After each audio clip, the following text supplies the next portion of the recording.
On peut encore acclamer les Seigneurs. Allez, ça faut que celui-ci il est un peu mou.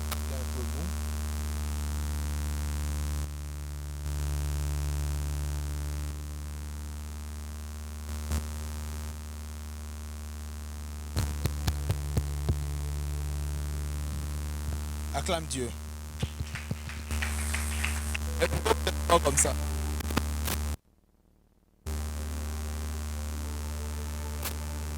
Alors je bénis Dieu pour sa grâce ce matin manifestée dans ma vie. Le fait de pouvoir se tenir ici devant pour apporter la parole.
Je tiens aussi à rendre grâce à Dieu pour la vie de serviteurs de Dieu qui nous ont fait l'honneur de pouvoir être là. Ils sont quelques-uns, les autres certainement sont en train d'arriver. Je vois le berger Ralph Katambwe, un homme de Dieu que j'aime beaucoup. Depuis qu'il était à Abidjan, on a cessé de s'écrire pour ses programmes. Il est arrivé hier, est-ce qu'on peut le recevoir? C'est un homme que j'aime beaucoup. Merci berger d'être là. Merci, je vois mon frère le prophète Exaucé Nganga qui fait un merveilleux travail. Est-ce qu'on peut le recevoir? Un homme de Dieu merveilleux. Je suis en train de voir le berger Nathan Lossan.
Frère Eli Moulonda, l'homme de Dieu, est-ce qu'on peut le placer devant, trouver une place s'il vous plaît?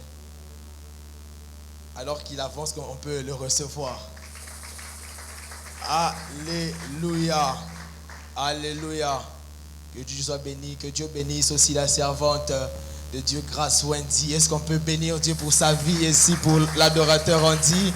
N'est-ce pas qu'ils nous ont bénis ce matin? Alléluia. Je bénis Dieu aussi pour l'homme de Dieu Armel, le prophète Élie, l'homme de Dieu. Est-ce qu'ils peuvent s'élever ensemble? On va le recevoir. Lève-vous, l'homme de Dieu, on va vous recevoir. Merci beaucoup. Enfin, je vois le prophète David Bavoula. Est-ce qu'il peut s'élever, le voyant de l'église? Gloire à Dieu. Prophète, à un moment, j'aurai besoin de toi. Alléluia. Dis avec moi, expérience. La Rabashandaba. Les Ramandeli Karabasa. Saint-Esprit, je prie. Ce matin, installe ta présence en ces lieux. Fais ce que tu veux au milieu de nous. Que le ciel soit ouvert et que les anges de Dieu, que les anges de Dieu, que les anges de Dieu s'installent et que ta présence déborde. Fais ce que tu veux. Fais ce que tu veux. Au nom de Jésus-Christ. Amen. On va se tenir debout, on va lire la parole de Dieu ce matin.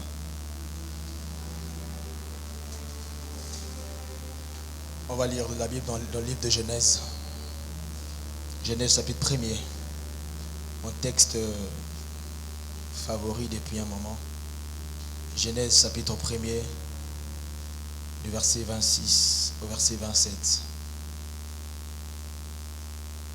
Je peux avoir des mots s'il vous plaît?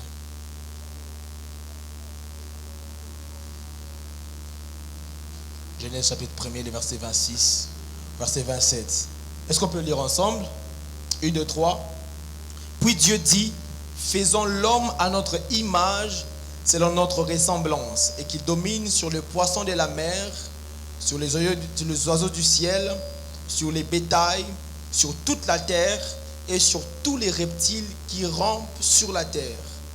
Dieu créa l'homme à son image, il les créa à l'image de Dieu, il créa l'homme et la femme.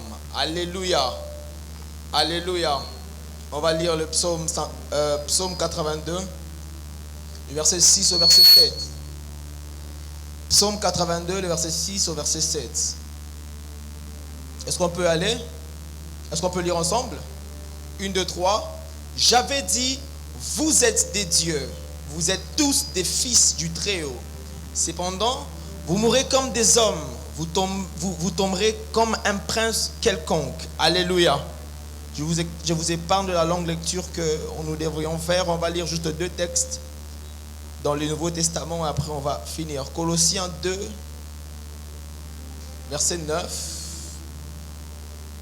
Colossiens 2, verset 9.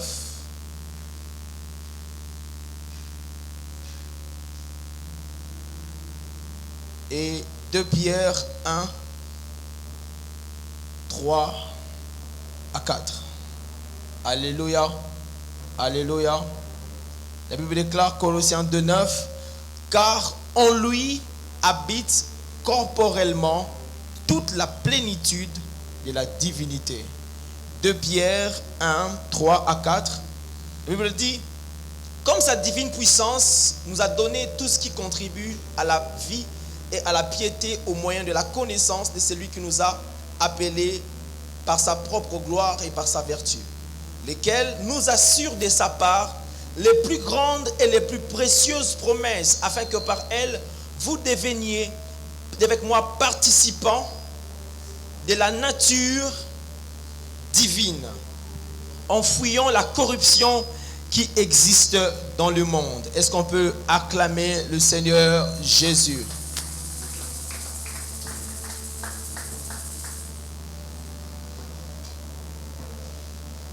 Alléluia. Alléluia. Alors, est-ce que je peux avancer? Est-ce que je peux avancer? Est-ce que vous me permettez d'avancer? Est-ce que vous me permettez d'avancer librement? Non, j'aimerais avoir un peu plus prophétique. Est-ce que je peux avancer librement? C'est ce que j'aime. Alléluia. Alors, lorsque vous lisez la Bible, de Genèse à Apocalypse, vous verrez que la Bible est un livre principalement basé sur des expériences. Alléluia. Alléluia. De Genèse à Apocalypse, déjà à partir du premier verset, la Bible dit, au commencement, Dieu créa les cieux et la terre. En d'autres termes, au commencement, il s'est fait des expériences par Dieu. Alléluia. Est-ce que je peux avancer? Donc, quand vous parcourez toute la Bible, allant de Genèse à Apocalypse, vous vous rendrez compte que Dieu est un Dieu d'expérience. Dieu a fait beaucoup de choses dans la Bible et il continue à faire de nos jours. Mais il se passe quelque chose, homme de Dieu. Lorsque vous lisez avec moi les Actes des Apôtres, au chapitre 17, au verset 22, vous verrez avec moi l'apôtre Paul arriver à l'aéropage d'Athènes. L'aéropage, c'était comme un grand stade, un grand terrain où il y avait des sages grecs. Parce que vous devez savoir que la civilisation grecque est parmi les plus instruites de toutes les civilisations qui existent au monde. Elle est le père même des systèmes de gouvernement. C'est comme ça, lorsque vous lisez les histoires, vous verrez, on parle beaucoup des hellénistes, même dans la Bible. La Bible déclare dans Acte 6, au chapitre 1er, la Bible dit, certains hellénistes étaient en train de se plaindre du fait qu'il n'y avait pas une distribution légale en ce qui concernait la distribution qui se faisait pour les veuves. Alléluia. Donc on voit déjà que la Bible a été écrite dans un contexte bien précis.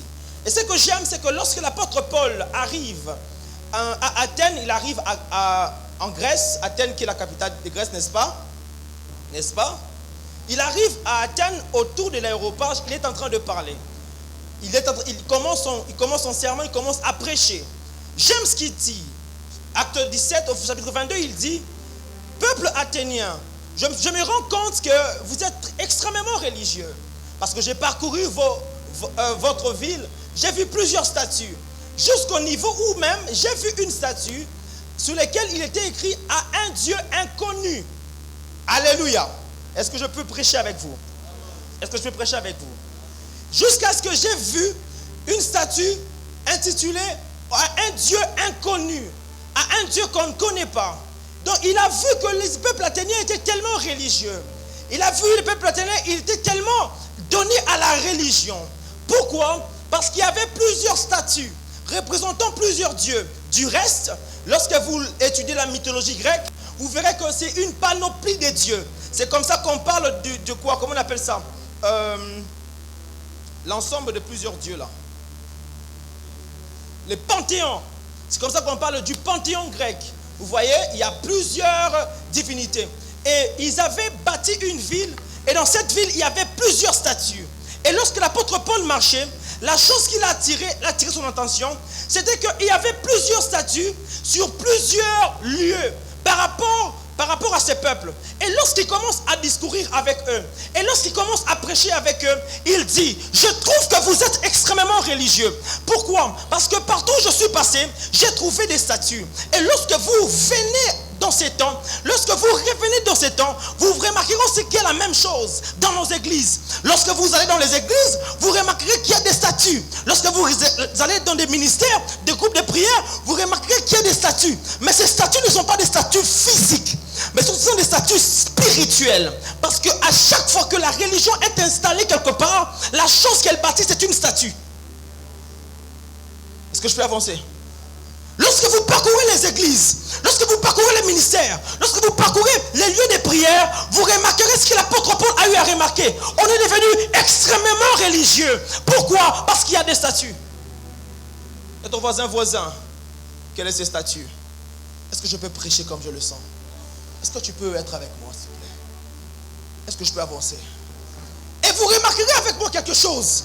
L'apôtre Paul est en train de dire, je trouve que vous êtes extrêmement religieux. C'est la même chose qui se passe en ce temps. Le Dieu qui s'est présenté dans la Bible comme le Dieu créateur de toutes choses, comme le Dieu de l'univers, comme le Dieu des signes, des prodiges, comme le Dieu du surnaturel. Ce Dieu a été mis dans une statue. C'est pour cette raison, lorsque vous lisez la Bible, dans les livres de Nombres, vous vous rendrez compte d'une chose. Est-ce que je peux avancer? Les enfants d'Israël arrivent dans le désert, ils pêchent contre Dieu et Dieu les frappe et ils commencent à mourir. Il se passe quelque chose, donne un bon amen. Les bradis amandés. Il se passe quelque chose. Il se passe que la Bible dit que Dieu leur a envoyé des serpents. Est-ce que je peux avancer? Dieu leur a envoyé des serpents pour pouvoir les mordre et qu'ils meurent. La Bible dit ensuite que lorsqu'ils commençaient à mourir, Moïse a intercédé, Moïse a prié afin que Dieu retire la plaie. Et ce que j'aime, c'est la solution que Dieu a eu à donner. Dieu a dit à Moïse, débrouille-toi, mais fabrique un serpent afin que quiconque regardera le serpent sera guéri. Mais mon problème n'est pas la guérison. Mon problème, ce sont les chapitres d'après. La Bible nous dit que le serpent qui avait été utilisé pour guérir les enfants d'Israël, plus tard, les enfants d'Israël avaient pris ce serpent et en ont fait un dieu. La manifestation de Dieu était devenue une idole. Ce que Dieu avait fait, ce que Dieu avait accompli, les miracles que Dieu avait fait étaient devenus une idole. Donc, il est possible que... est-ce que je peux avancer? Il est possible de faire en sorte que ce que Dieu fait devienne une idole pour un peuple. Dieu a guéri les enfants d'Israël. Il a fait un serpent. Il a fabriqué un serpent. Il a taillé un serpent. C'est Dieu qui avait ordonné ça. Mais plus tard, les enfants d'Israël ont commencé à adorer les serpents. Et c'est ce qui se passe en ce temps. On fait des manifestations de Dieu des idoles. On fait des dispensations de Dieu des idoles. On fait des facettes de Dieu des idoles. Pour faire en sorte que ce que Dieu fait, c'est seulement ce qu'on voit. Ce que Dieu fait, c'est seulement ce qu'on voit. Ce que Dieu est, c'est seulement ce qu'on vit. J'aimerais dire à quelqu'un, Dieu n'est pas seulement ce que tu vois. Dieu n'est pas seulement ce que tu sais. Dieu n'est pas seulement ce que tu vois. Il est impossible de connaître la toute puissance ou la toute révélation de Dieu. Parce que Dieu est un Dieu de multi-système et multifacette. Si tu tombes dans l'idolâtrie de dire que dans notre église, c'est seulement nous qui avons telle chose, c'est seulement nous qui faisons telle chose, c'est seulement nous qui avons le monopole de la vérité, j'aimerais te dire, il y a une statue dans l'église. La statue dans l'église, c'est lorsque on croit que c'est nous qui avons la vérité. On croit que c'est nous qui faisons les vrais miracles. On croit que c'est nous qui donnons les vraies prophéties. Qui vous a dit que Dieu, c'est votre belle-mère, que Dieu, c'est votre grand-père, que Dieu, c'est votre petit frère? C'est impossible de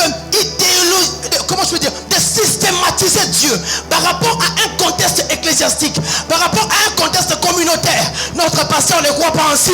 Ça veut dire que tout ce qui se fait à l'extérieur, c'est faux. J'aimerais te dire, c'est une statue.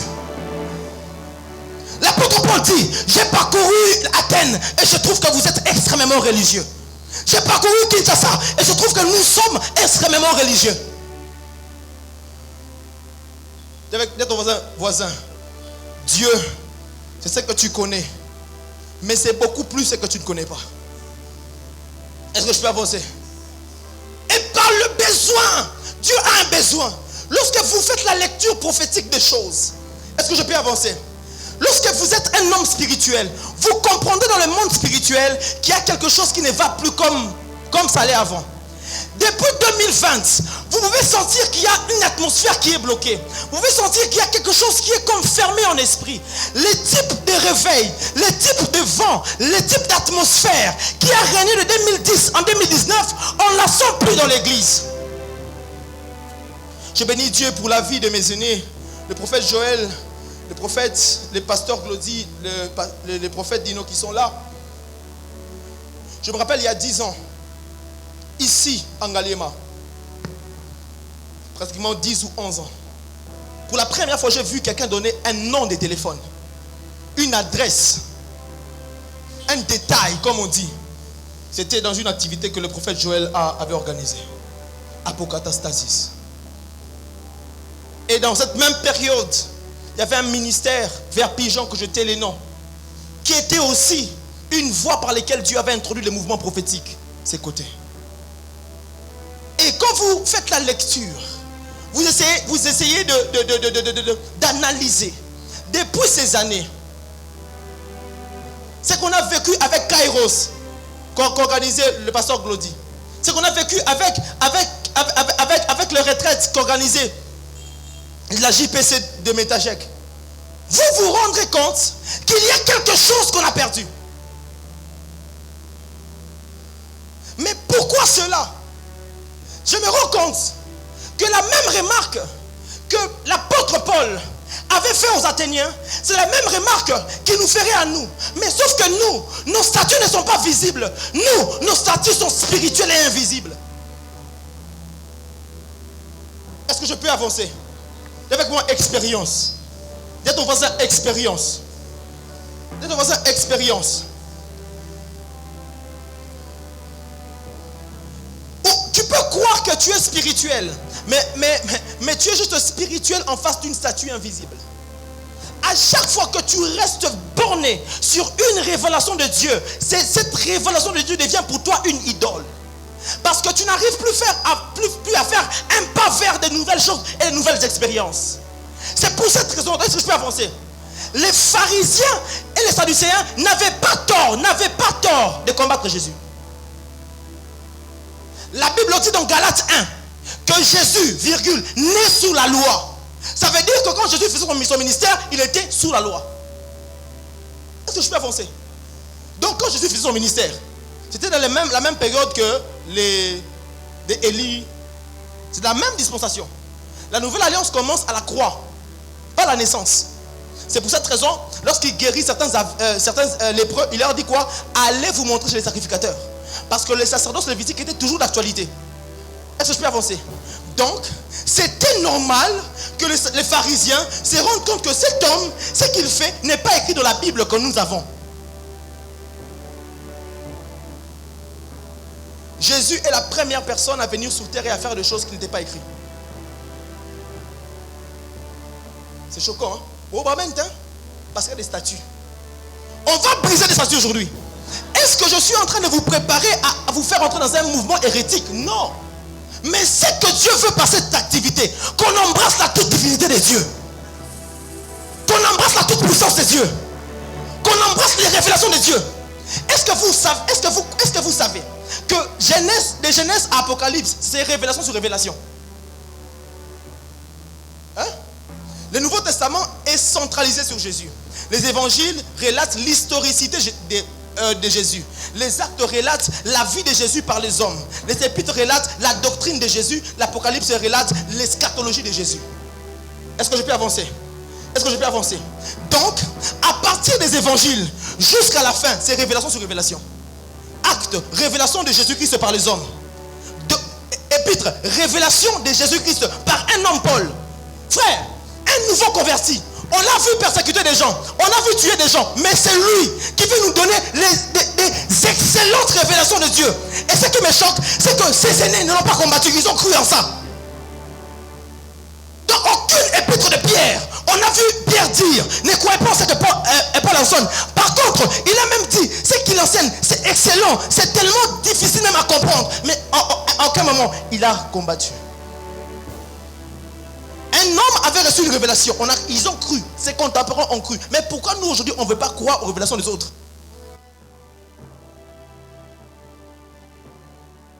L'église des apôtres a beaucoup à nous enseigner. Avec mon expérience, est-ce que je peux avancer? Est-ce qu'on me comprend jusque-là? Est-ce qu'on me comprend jusque-là? Est-ce que je peux avancer? La sobrene les races. Je vais poser 4 bases. Après qu'on va avancer. La première, Dieu est plus grand que la dispensation.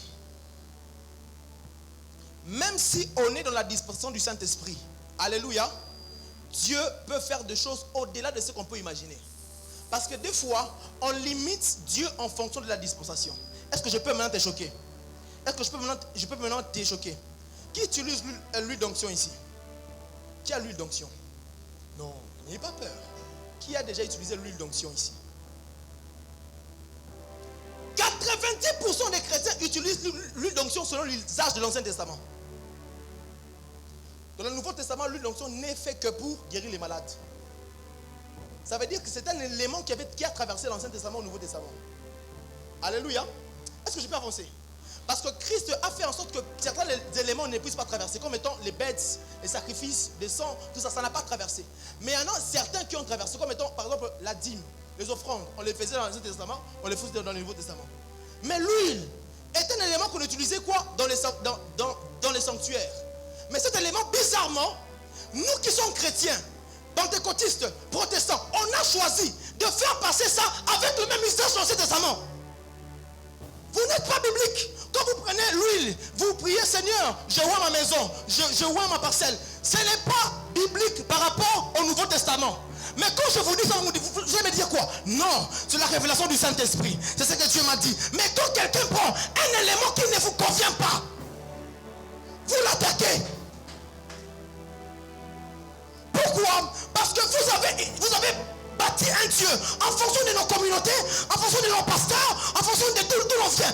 Dieu n'est pas ce que ton pasteur te dit. Dieu est ce que Dieu dit dans sa parole.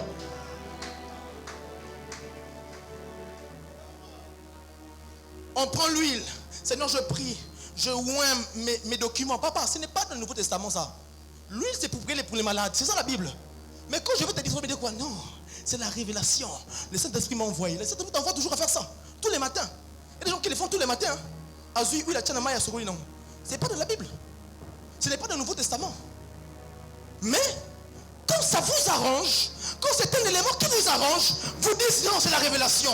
Non, c'est bien. Non, c'est pas mal. Mais quand ça ne vous arrange plus, vous dites que non, c'est la sorcellerie. Non, c'est mal. Écoutez ce que je peux avancer. Il y a 3 éléments il y a 3 bases pour juger une pratique spirituelle est fondée. La première, c'est lorsqu'elle n'altère pas l'amour de Dieu. La deuxième, c'est lorsqu'elle n'altère pas la sainteté de Dieu. La troisième, c'est lorsqu'elle ne remplace pas l'œuvre du salut. Donc une pratique spirituelle, un geste spirituel n'altère pas ces 3 choses, c'est faisable. Avec moi, le règne de l'esprit. Le règne de l'esprit. Il y a des statuts qu'on doit briser. Il y a des statuts sur lesquels on doit mettre fin. Pourquoi? Parce que Dieu veut nous faire entrer dans une saison des expériences surnaturelles. Avant de construire, il faut détruire. Et ce que Dieu veut construire en cette saison, la chose qu'il faut détruire, c'est la religion.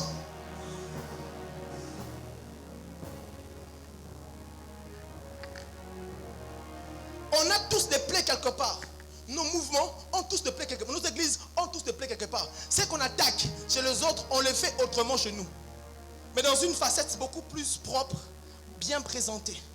Bien aimé, si on doit commencer à suivre à la lettre, c'est que nous faisons, beaucoup de gens font des choses plus par révélation que par la Bible. Ah, je savais qu'il y aurait eu ces calmes. Parce que ça touche maintenant à notre ego. Ça touche maintenant à ce qu'on a toujours enseigné. Ça touche sur ce qu'on a toujours dit. Frère, est-ce que je peux parler librement? Est-ce qu'on peut parler librement? Le règne de l'esprit, c'est lorsqu'on embrasse la toute divinité de Dieu. La Bible déclare, en Christ habite corporellement toute la plénitude de Dieu. Ça veut dire que le Dieu de l'Ancien Testament, du Nouveau Testament et de la suite habite pleinement en Jésus. Donc, quand tu es en Jésus, tu as accès à toutes les facettes de Dieu. Mais malheureusement, les facettes qu'on choisit, c'est les facettes qui correspondent le plus à nos origines, à nos communautés, à nos familles spirituelles. L'heure est arrivée de dépouiller, de se dépouiller de toute forme, de détruire toutes sortes de statuts et d'embrasser les mouvements spirituels que Dieu veut libérer. Est-ce que je parle mal? Je parle mal ce matin. C'est quoi expérience? C'est quoi expérience? Est-ce que je peux avancer? Est-ce que je peux prêcher comme je le sens? Expérience.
Qui ne se faisait pas avant.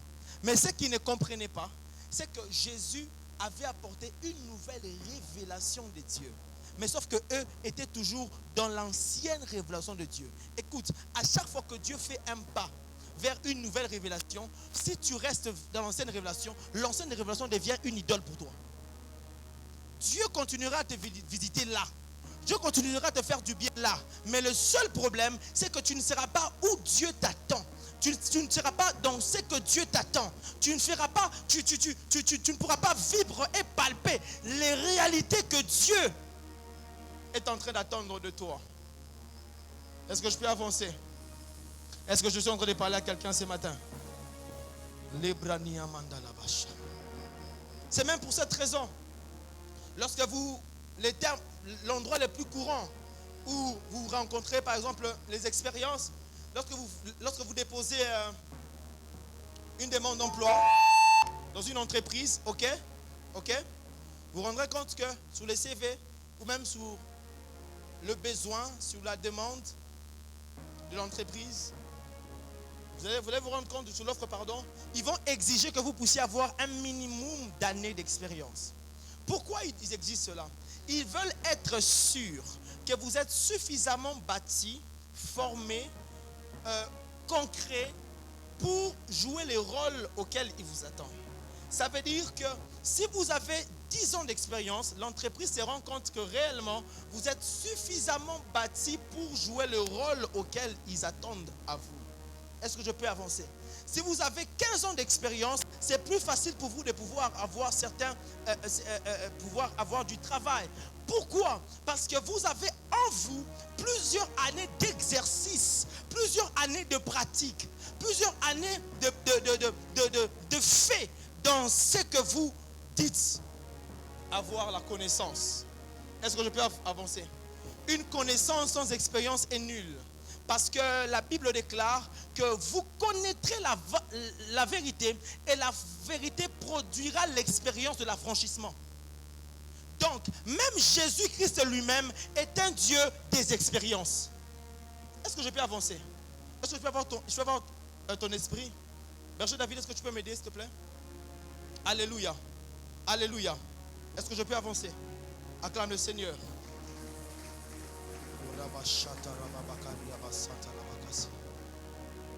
Vous allez voir encore que Jésus-Christ lui-même, c'est un Dieu des expériences. Amen. La Bible déclare, lorsqu'il est venu dans le monde, Jésus-Christ est venu de manière surnaturelle. Il est venu dans le monde sans l'aide d'un homme. Frère, vous savez, souvent la répétition de certaines choses graves diminue souvent son impact chez ceux qui l'entendent. Le fait que vous entendez très souvent que Jésus-Christ est né seulement d'une vierge, sans l'aide d'un homme, on se rend plus compte de ce que ça représente réellement. Si aujourd'hui une femme vient vous dire qu'elle est enceinte sans un homme, personne ne va croire. Parce que c'est incroyable. C'est au-delà de l'imagination. Mais c'est ce qui s'est passé. Jésus-Christ est venu sur terre sans l'aide d'un homme. Le Saint-Esprit l'a formé dans le ventre de sa mère. Et il est venu. Il a vécu de manière surnaturelle. Il a marché sur les eaux. Il a recouvert plusieurs aveugles. Et la Bible déclare, lorsqu'il a été encensé, il est monté en lévitant. Un Dieu du commencement, pendant, à la fin de son ministère, c'est expérience sur expérience. Mais comment un Dieu pareil, on croit en lui, mais on met de côté les expériences spirituelles? Vous devez savoir une chose, bien-aimés. Est-ce que je peux avancer? La vie chrétienne n'est pas une vie ecclésiastique. La vie chrétienne, c'est d'abord une vie spirituelle. Il y a beaucoup de gens qui n'ont pas connu Jésus, qui n'ont pas connu Christ, mais qui ont connu leurs églises, qui ont connu leurs pasteurs, qui ont connu leur communauté. C'est pour cette raison, une fois que leur pasteur tombe, eux aussi des failles. Leur église tombe, eux aussi des failles. Pourquoi? Leur foi n'est pas bâtie sur une expérience. Leur foi est bâtie sur des sensations. Ce que Dieu veut par cette activité, c'est que les chrétiens, nous ouvrions nos esprits à vivre la plénitude de Dieu. Combien sont ces chrétiens qui sont fascinés par rapport aux choses de l'esprit? La Bible dit dans Colossiens 3, affectionnez-vous, tournez vos regards vers les choses invisibles, vers les choses spirituelles. Mais on ne le fait pas. Pourquoi? On amasse des trésors d'en bas. Jésus a vécu de manière surnaturelle. Vous remarquerez avec moi que dans tous les ministères de Jésus, il n'y a aucun endroit où Jésus montre un intérêt particulier sur ce qu'il avait de manière physique. Une maison. Jésus habitait à Capernaum. En quel moment on voit il met un intérêt particulier sur des choses matérielles? Est-ce que c'est mal? Ce n'est pas mal. Mais le seul problème c'est quoi? C'est avoir tellement les yeux sur ces choses qu'on oublie réellement qu'on a une vie spirituelle à vivre. La vie spirituelle est faite pour être vécue et non faite pour être racontée et affichée. Plusieurs personnes vivent une relation avec Dieu, mais une relation affichée et non une relation vécue. On voit que tu as l'apparence d'être une enfant de Dieu, mais au fond de toi, tu ne connais rien de Dieu. Il y beaucoup de gens qui ne viennent pas à Dieu pour Dieu, mais ils viennent à Dieu pour eux. C'est pour cette raison, ils sont tellement bornés aux choses du monde et n'ont pas le temps de chercher les choses spirituelles. Si vous mettez 21 jours de jeûne et prière, ou un temps par exemple, la vie de l'esprit, les gens ne vont pas venir. Mais si vous mettez 21 jours de jeûne et prière, et vous mettez le thème vivre la bénédiction financière, détruire les liens sataniques, les gens viendront. Est-ce que c'est mal de prêcher sur ça? Ce n'est pas du tout mal. Mais le seul problème, il y a une maladie qui entre à l'église. Laquelle? La maladie qui fait en sorte que les types d'évangile qu'on a prêché aux gens, c'est un évangile qui les ramène à eux-mêmes au lieu de les rapprocher des cieux. C'est pour cette raison, lorsque l'homme en Afrique pourra régler les types de choses que l'évangile en Afrique donne, les gens vont se détourner des dieux. Ici c'est quoi? Viens à Jésus parce que tu auras les mariages. Viens à Jésus parce que tu auras le travail. Lorsque tu as les mariages, lorsque tu as le travail, tu te rends compte que tu n'as plus besoin de Jésus et tu tombes. Pourquoi? Parce que ta vie spirituelle n'a pas été bâtie sur une expérience, mais ta vie spirituelle a été bâtie sur des promesses qu'on t'a faites. Et le voisin, Jésus, c'est l'expérience. La Bible dit, celui qui vient en Jésus est une nouvelle créature. Les choses anciennes sont passées. Voici, toutes choses sont devenues nouvelles. Et lorsque vous étudiez l'œuvre de la croix, vous étudiez ce que Jésus a fait sur la croix, vous lisez dans Colossiens 1, la Bible dit, c'est lui qui nous a délivrés de la puissance des ténèbres et nous a transportés dans le royaume du Fils de son amour. Frères, sœurs, quand tu as reçu Jésus, il s'est passé tellement de choses spirituellement, mais tu ne t'es pas rendu compte de ça, parce que la manière dont on a présenté l'évangile, c'est une manière qui a fait en sorte que tes yeux ne soient que bornés sur les choses physiques. Alléluia. Alléluia. Plusieurs personnes n'arrivent pas à vivre la réalité de Dieu, tout simplement parce qu'on est borné sur les choses physiques. La prière, c'est seulement Seigneur, donne-moi. Mais est-ce que tu fais des prières? Seigneur, montre-moi. Seigneur, je veux être où tu es. Seigneur, je veux vivre ta gloire. Seigneur, je veux expérimenter. Je parlais à un frère cette semaine, je lui disais, pas que je préfère, mais j'ai plus d'attraction dans mon esprit de vivre les choses spirituelles en étant sur terre qu'en étant au ciel. Vous savez pourquoi? Parce qu'au ciel, ce sera normal de le vivre. On aura déjà un corps glorieux. On sera déjà transformé. Mais lorsque tu es sur terre, tu parviens à faire taire ta chair, ton corps, ton âme. Et ton esprit monte. Et tu commences à vivre des choses spirituelles. Tu te rendras compte de combien c'est bienfaisant pour ton esprit de le vivre. Mais pourquoi on n'a pas cet attachement? Pourquoi on n'a pas ce désir?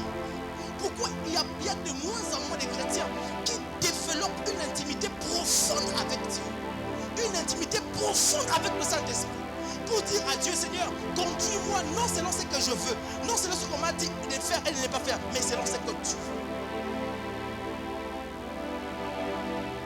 Nous avons une expérience. Nous avons une expérience. Est-ce que je peux avancer? Est-ce que je peux avancer? Expérience. La Bible dit, dans Hébreux 5, le verset 13, la Bible dit, or quiconque en est au lait n'a pas l'expérience de la parole de Dieu, car c'est un enfant. Toute personne qui ne vit pas, qui ne pratique pas la parole de Dieu et dont il n'a pas des expériences est encore un enfant. Parce que le fait de vivre des expériences, c'est un signe que tu as grandi spirituellement. Beaucoup de gens ne sont même pas, quand on parle des expériences, vous ne voulez même pas entendre parler de ça. Parce qu'on a tellement prêché contre ça que finalement, on a tué le mouvement. Écoute, la crainte face aux abus d'un mouvement peut tuer le mouvement. La crainte face aux abus d'un mouvement peut tuer le mouvement. La crainte face aux abus du prophétique tue les prophétiques. La crainte face aux abus des miracles tue les miracles. Pourquoi on est craintif? Pourquoi on pense toujours que ça va dérouter? Certainement. Lorsque vous lisez la Bible, dans les actes des apôtres, on présente plus de bons faits que des abus. De acte 1 à acte 12, il n'y a qu'un seul abus. Abus.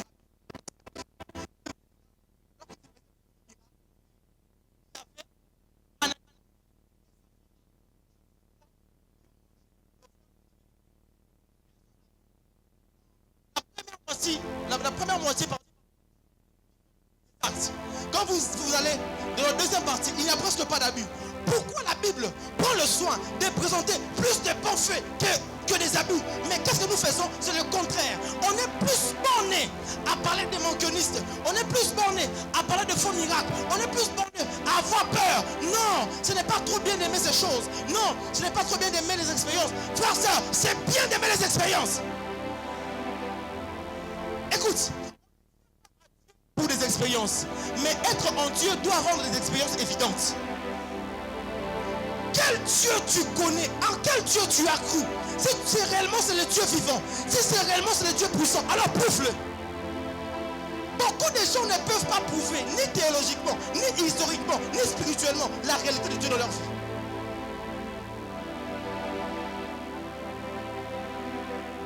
Tu crois en Jésus, mais lequel?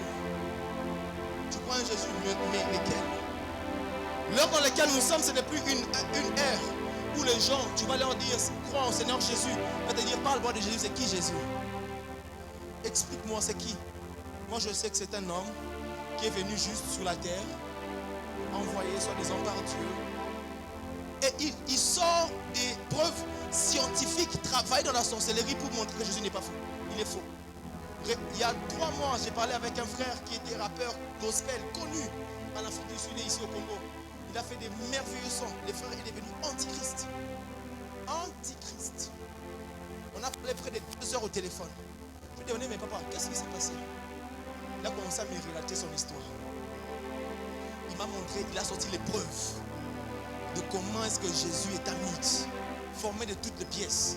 Quand on a fini l'appel, frère, j'avais fait l'erreur de réfléchir sur ce qu'il avait dit. J'ai arrêté j'ai commencé à réfléchir. Je commence à faire des recherches par rapport à ça. Vous savez, il y a des choses qu'il faut entendre.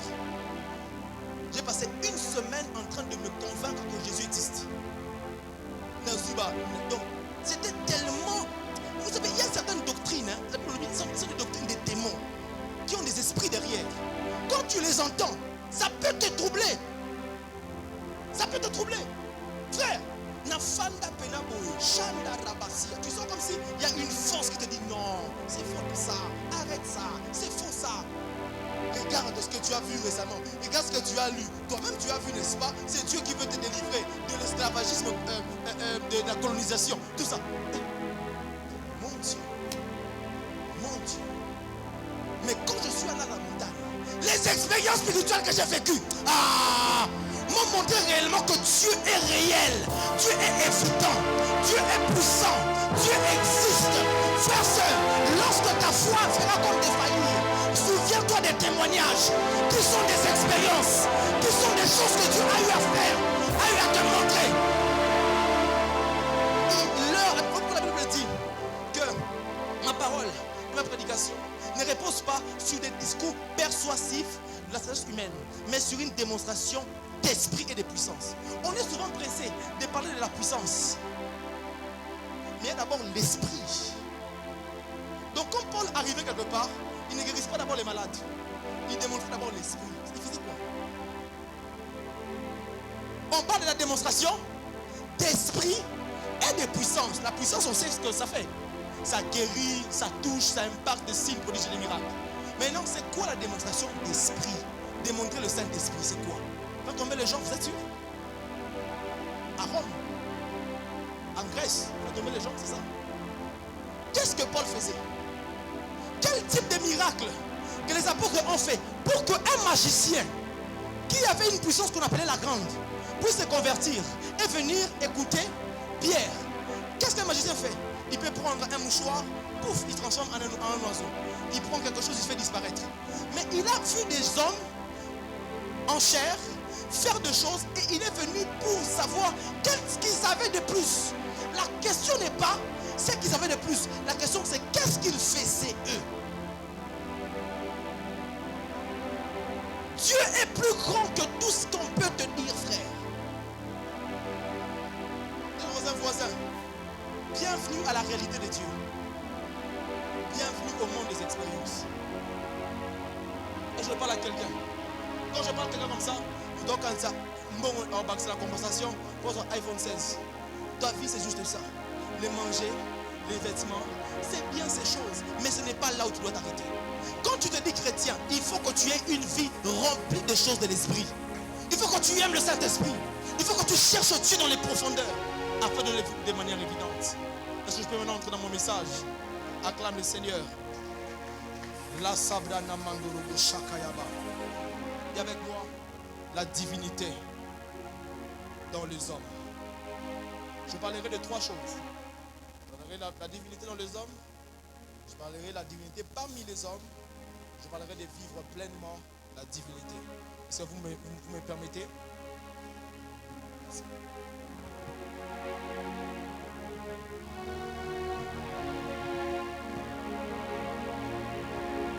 Avec moi la divinité dans les hommes. Et vous la divinité dans les hommes. Si vous avez certaines notions mythologiques, vous vous rendrez compte que lorsque vous étudiez certains dieux de certaines civilisations, ils se représentaient de trois manières. Premièrement, c'est représenté par une forme humaine. Deuxièmement, il s'est représenté par une forme, suivez-moi, par une forme animale. Troisièmement, il s'est représenté par les astres. C'était les trois représentations de Dieu. Ce sont les trois théophanies de ces dieux-là. Forme humaine, forme animale, forme... forme astrale. Et si on te bénit. Mais je dis comment? Donne-moi notre nom. Alléluia. Mais lorsque vous remarquez notre Seigneur Jésus, c'est bizarre qu'il vient en une forme humaine, mais qu'il ait des attributs aussi animaux. Il est il est l'homme, il est l'agneau, il est le lion. Alléluia. Pour montrer, c'est que toutes les spiritualités qui sont venues après n'ont été que les reflets, n'ont été que les miettes de ce qu'était réellement notre Dieu. Il est le soleil levant. Ça veut dire que Dieu lui-même, Jésus-Christ lui-même, il est la plénitude de Dieu. Et les autres petits dieux qui entourent les cosmos, quand ils comprennent qui est Jésus, ils attirent certaines petites révélations qui en fait ne nous renvoient que vers le Dieu vivant, le Dieu puissant, Jésus-Christ. Et la plus grande révélation de Dieu dans la vie, dans la Bible, vous savez c'est laquelle? C'est lorsque Dieu s'est fait chair.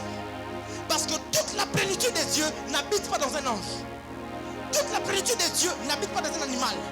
Toute la plénitude de Dieu habite corporellement dans Jésus-Christ, un homme. Pour montrer que lorsque Dieu a voulu être visible, il a fait un homme. C'est pour cette raison que Dieu a arrêté sa création après avoir créé l'homme. Dieu s'est retiré du monde après avoir mis un homme. Pour dire, si vous voulez me chercher, ne me cherchez pas en haut, cherchez-moi en bas. Adam était la représentation physique, visible, morale, spirituelle de Dieu. Donc, pour voir Dieu, il ne fallait pas regarder en haut, il fallait regarder à côté. Est-ce que je peux avancer? Dieu dans l'homme, c'est lorsque Dieu s'investit dans un homme et que cet homme devient l'image de Dieu. L'image de Dieu. L'homme spirituel, c'est ça l'image de Dieu. Et vous devez savoir, vous savez c'est quoi être spirituel? C'est ce que m'a dit Dido. L'homme spirituel, c'est l'homme de l'intervalle. Oh, l'homme de l'intervalle, c'est quoi ça? Il m'a dit, remarque, Dieu a créé l'homme dans les textes qu'on a lus. Genèse chapitre 1er, verset 26. Dieu créa l'homme à son image et à sa ressemblance. Et puis il y a encore plusieurs versets, n'est-ce pas? Genèse chapitre 2, le verset 7. Dieu forma l'homme. De Genèse chapitre 1, 26 à Genèse 2, 7. L'homme était où? Il était dans quel état? Il était déjà créé, n'est-ce pas? Il vivait, n'est-ce pas? Ça veut dire que dans cet intervalle, c'est ça être un homme spirituel. Un homme spirituel, c'est quand tu as plus conscience de l'état que tu avais quand ton corps n'était pas encore formé. La divinité de Dieu te pousse à être plus conscient de ta nature divine que de ta nature humaine. Moi, Paul, l'homme, je traite durement mon esprit. Qui parle? Qui parle? Je traite moi, mon corps. Moi, je traite mon corps. Comme si le corps et lui n'étaient pas la même chose. Exactement. Tu n'es pas ce que tu vois au miroir.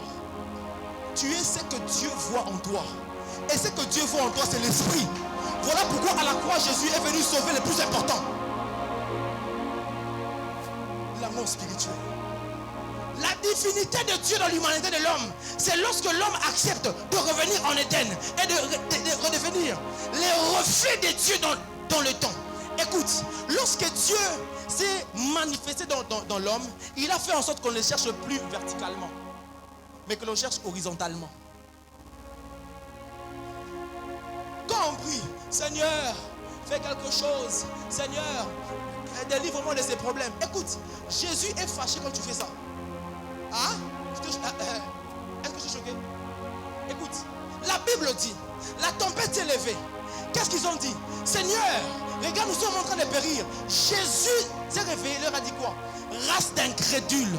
Pourquoi? Parce que vous avez suffisamment la divinité de Dieu en vous afin de parler à de petites situations. Vous n'êtes plus conscient des problèmes des problèmes qui vous entourent que de la divinité qui est en vous. Vous êtes plus conscient des soucis que vous avez que de la divinité qui est en vous. C'est pour cette raison, un homme divin ne parle pas de Dieu, de ses problèmes, mais parle à ses problèmes parce qu'il a en lui la divinité. Voilà pourquoi, prophète, la Bible n'a pas dit je déverserai sur vous l'esprit, mais je répandrai sur vous l'esprit. Il y a une différence entre déverser et répandre. Déverser, c'est verser sur. Répandre, c'est prendre ce qui était déjà versé et d'étendre. Ça veut dire, dans Acte 12, on avait répandu, mais Dieu avait pris de chez qui pour mettre chez qui? Il a pris chez les apôtres et il a répandu sur les autres. Écoute-moi, à chaque fois que Dieu veut se manifester dans un temps, dans une génération, il ne va pas descendre. Il va descendre sur un seul, sur un groupe. Et ces groupes-là deviendront l'image de Dieu pour les autres. La divinité de Dieu dans l'homme. Pour trouver la divinité, écoute, ne trouve pas Dieu, trouve un homme. C'est bizarre ce que je dis. Est-ce que je peux te choquer? Il y a 3 moyens d'acquisition de choses spirituelles. La première, c'est en demandant. La deuxième, c'est en frappant. La troisième, c'est en cherchant. De ces 3 manières, il y a une seule manière par laquelle tu peux trouver toi-même. Quand tu demandes, on te donne. Quand tu frappes, on ouvre. Quand tu cherches, tu trouves. Donc, des 3 moyens d'acquisition de choses spirituelles, 2 d'entre elles, ou au-delà de la majorité, on a besoin de quelqu'un d'autre. Une seule nous exempte des gens. Le 2, on doit recevoir ça des gens. Frère, ce que tu cherches, la situation demeure souvent inchangée jusqu'à ce que Dieu mette devant toi un homme dans le ciel. Écoute, des fois, tu n'as pas besoin de prier et que tu vois un ange. Tu as besoin de prier et qu'un homme parle sur toi. Anne était en train de faire des prières verticales au lieu d'avoir une vision horizontale. Elle regardait tellement vers Dieu alors que Dieu regardait sur Élie. Le problème, c'est que tu n'as pas les yeux où Dieu a posé ses yeux. Et vous devez savoir qu'en ces temps, le diable a répandu en esprit. L'esprit, c'est lequel? C'est de détruire l'image que Dieu a sous ses oins. C'est pour cette raison que de plus en plus on avance, de plus en plus les réservoirs de Dieu dans un temps sont de plus en plus humanisés. Sextep par-ci, sextep par-là. Scandale par-ci, scandale par-là. Tout ça a un but. Faire quoi? Bloquer la divinité de Dieu. La divinité de Dieu ne se révèle que par les hommes.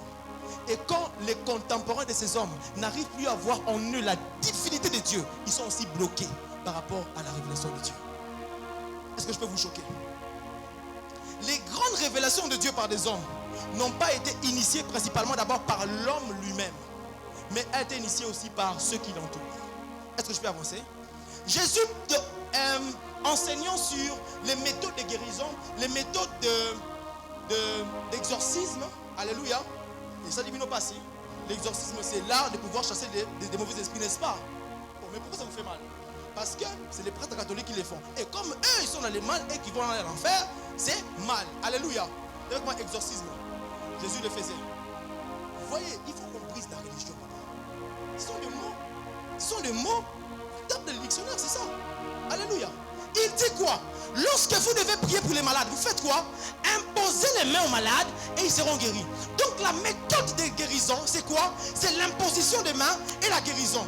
Donc la doctrine sur la guérison, c'était l'imposition des mains. Mais il se passe quelque chose de même, mon amen. Vous faites monte avec moi. Il se passe que lorsque Jésus est parti, lorsque Jésus est monté et qu'il est maintenant visible par les apôtres, la Bible déclare que les gens venus d'ailleurs ont dit, nous croyons en Dieu, nous croyons aussi en Pierre. Nous croyons en Dieu, nous croyons aussi en Pierre. Nous croyons que si on prend seulement des malades et qu'on les étale, l'ombre de Pierre peut les guérir. Qui leur a poussé à faire ça? La vision qu'ils avaient, non de l'humanité de Pierre, mais de la divinité de Pierre. Lorsqu'un peuple est plus conscient de ce que Dieu a investi de manière divine dans un homme, ces peuples entrent dans une nouvelle dispensation de nouvelles choses. Pour guérir les malades, il fallait imposer les mains. Mais l'ombre commençait à guérir. Pourquoi? Les hommes eux-mêmes ont vu en Pierre Dieu et non en Pierre Simon. Paul vient et les choses changent. La Bible dit que le peuple a vu en Paul une autre dimension de divinité. Et ils ont dit non, non, non, non, non, non, non, non, non, non, non. Désormais, on va prendre des choses, on va mettre ça pour que lorsque seulement Pierre et Paul va les toucher, on va prendre ça, on va les mettre ça aux malades. Non seulement ils seront guéris, mais les démons aussi sortaient des corps. Lorsque ces choses ont commencé à toucher ça, on a directement attaqué ces pasteurs d'idolâtres. Alléluia. Je n'ai pas vu, papa, un apôtre qui a dit, c'est quoi cette nouvelle doctrine ça? C'est quoi ça? C'est quoi ces choses où les gens commencent à guérir avec des linges, des autres hommes de Dieu? Je n'ai pas vu de gens faire ça. Ils n'ont pas dit, non, c'est au nom de Jésus qu'on guérit les malades. Papa, le nom de Jésus n'est pas une prononciation. Le nom de Jésus est une... Le nom de Jésus n'est pas une prononciation. Le nom de Jésus, c'est une... Comment je peux dire? En français. Voilà. Le nom de Jésus n'est pas une prononciation. Le nom de Jésus est une appartenance. Donc, dire au nom de Jésus n'est pas ça le nom de Jésus. Mais être dans le nom de Jésus t'exhorte de dire au nom de Jésus. C'est pourquoi les linges qui touchaient Paul pouvaient non seulement, papa, elle a démontré. Les linges que touchait Paul non seulement guérissaient les malades, mais vous voyez les services que souvent nos frères font à l'église. Sors, sors, sors, sors. Les démons font une heure ne sort pas. On prenait seulement le linge, on pose ça, des mois bimés. Quelle puissance! Est-ce que c'est Paul qui avait commencé ça? Non, le peuple ont tellement cru en Paul et Dieu s'est libéré d'une nouvelle manière. Et pour que Dieu empêche que vous puissiez vivre une nouvelle révélation de Dieu, qu'est-ce qu'il fait? Il sort des sextapes. Le diable sort des sextapes, des scandales, pour que vous puissiez tellement humaniser les hommes de Dieu en oubliant la divinité qui a été investie en eux. Vous allez me dire, berger, tu nous prêches l'ancienne alliance. Ok. Vous allez me dire, berger, c'est l'ancienne alliance qui avait des prophètes et avec Dieu et l'esprit. Ok. Mais est-ce que Jésus n'était-il pas assez intelligent pour répandre l'esprit sur tout le monde et puis choisir 5 hommes? Apôtres, prophètes, évangéliques, docteurs et pasteurs. Pourquoi il le fait? Parce que les méthodes de Dieu, les ordres divins ne changent pas. Il faut toujours une spécificité dans une communauté. Il faut toujours qu'il y ait des représentants légaux de Dieu. Les hommes de Dieu sont les représentants légaux de la divinité de Dieu dans l'humanité de l'homme. Et lorsque Dieu veut se manifester dans une nouvelle ère, dans une église, dans une communauté, la chose qu'il fait, c'est pousser le peuple à avoir une autre vision de la divinité de Dieu dans les hommes. Vous savez pourquoi on ne voit plus les miracles? Ce n'est pas que les hommes de Dieu n'ont plus d'onction. C'est vous qui avez humanisé les hommes de Dieu.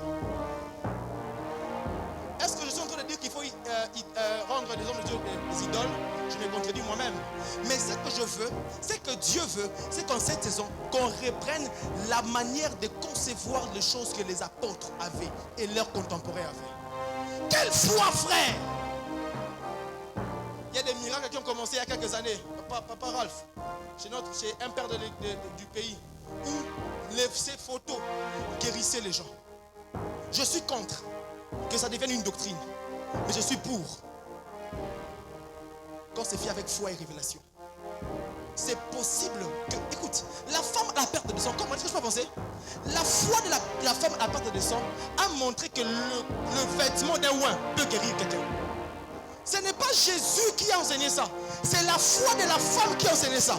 Ça veut dire que les choses inconnues de Dieu peuvent être démontrées par la foi de ceux qui entourent les hommes de Dieu. Écoute, il y a une statue qui est là dans ton esprit. Tu sais c'est laquelle? Tu sais c'est laquelle? C'est que la statue que tu as en tête, c'est que tu attends que je vienne dire que Dieu te guérisse pour que tu sois guéri. La statue c'est laquelle? C'est que tu attends que tu sentes Toko Minasuka, Yamatea, service Nye Banda. Statue. Laissons Dieu être Dieu, papa. Laissons Dieu être Dieu. Ce que Dieu fait avec les autres n'est pas forcément faux. Ce n'est pas parce que ce n'est pas correctement bien fait, hygiéniquement. Jésus a craché à terre, a fait des rabous, a appliqué à quelqu'un. Est-ce qu'on a vu Pierre prendre Thomas et les autres?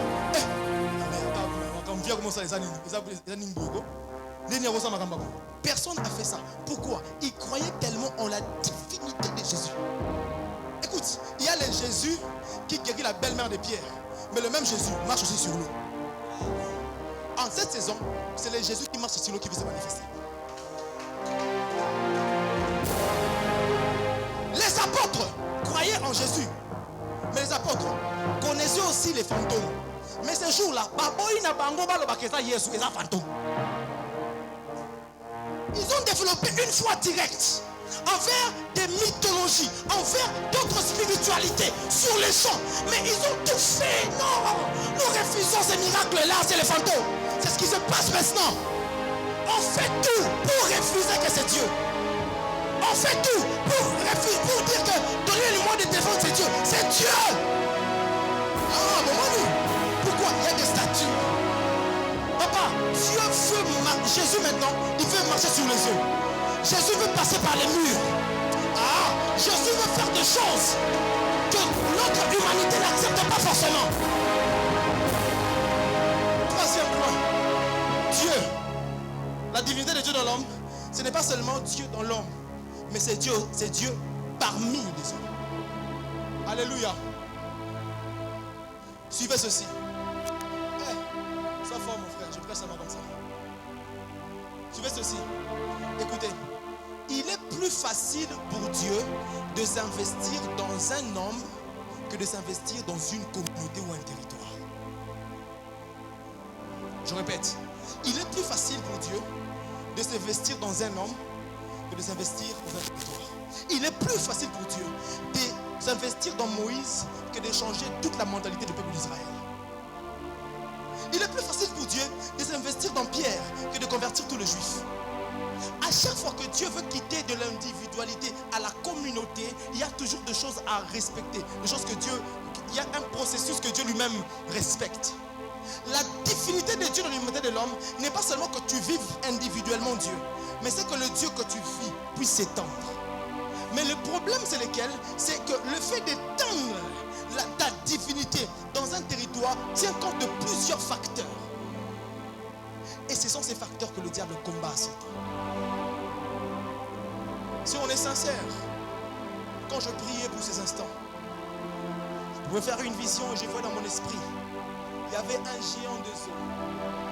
J'ai juste la présence, j'essaye de sonder, de discerner si c'était quel type d'esprit. Mais je vois dans mon esprit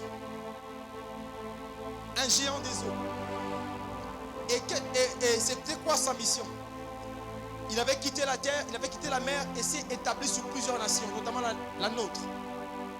Si on est sincère, on se rendra compte que l'église est en stagnation en termes de croissance numérique. Je ne parle pas du fait que l'église n'a pas ce comme la bandine. Mais je parle du fait que le royaume des cieux est comme la bandine. Ça, si on est sincère, on se rendra compte que l'évangélisation devient de plus en plus difficile. Les âmes ne sont plus converties comme c'est fut dans le temps. Alléluia. Les concerts, ça va faire plein. Hein? Les festivals vont faire plein. Campagne d'évangélisation. Tu verras seulement que soit c'est nous seulement les enfants de Dieu qui viennent. Mais l'esprit, cet esprit fait en sorte que les gens ne sont plus sensibles à la parole de Dieu. On devient de plus en plus insensible. On va prêcher les gens, ils n'écoutent pas. On les prêche aujourd'hui, demain ils refont la même chose. Qu'est-ce qui se passe? Il y a une force dans le monde spirituel. Lorsque Jésus a voulu étendre sa doctrine, cette force était sur Israël. Il ne voulait pas croire en Christ. Et c'est ce qui se passe aujourd'hui. Il n'y a plus de nouveaux convertis forcément, mais il y a seulement de transfert de convertis. Ceux qui étaient de cette église vont en telle église. Ceux qui étaient de cette église, papa, ils ont ceux qui font cette activité, tu auras besoin. Mais est-ce qu'il y a vraiment, c'est ce qu'on voit dans les actes. Acte 2, 3000. Acte 4, 5000. Acte 5, de plus en plus, ils accroissaient. On ne voit plus vraiment ça. Pourquoi? Il y a un esprit qui bloque la manifestation de la divinité parmi les hommes.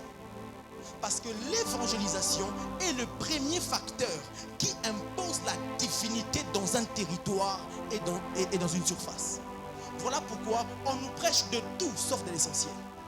On nous prêche de tout sauf du Christ.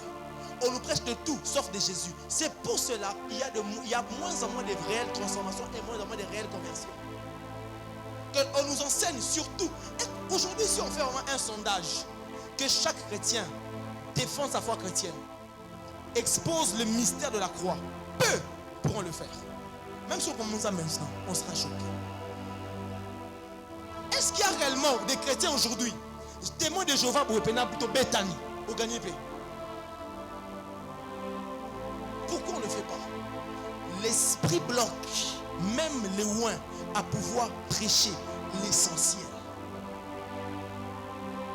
La meilleure façon d'imposer la divinité de Dieu dans un territoire, c'est lorsqu'on annonce Jésus-Christ et Jésus-Christ seul. Alléluia. Est-ce que je parle à quelqu'un? Et on se rend compte, de moins en moins on l'annonce et de moins en moins on est borné à ne plus croire en sa réalité et en sa divinité. Peu de conversion. Les gens n'ont plus envie d'évangéliser. Mais ce qui est action, il y a des chrétiens, donc qui est petit plein.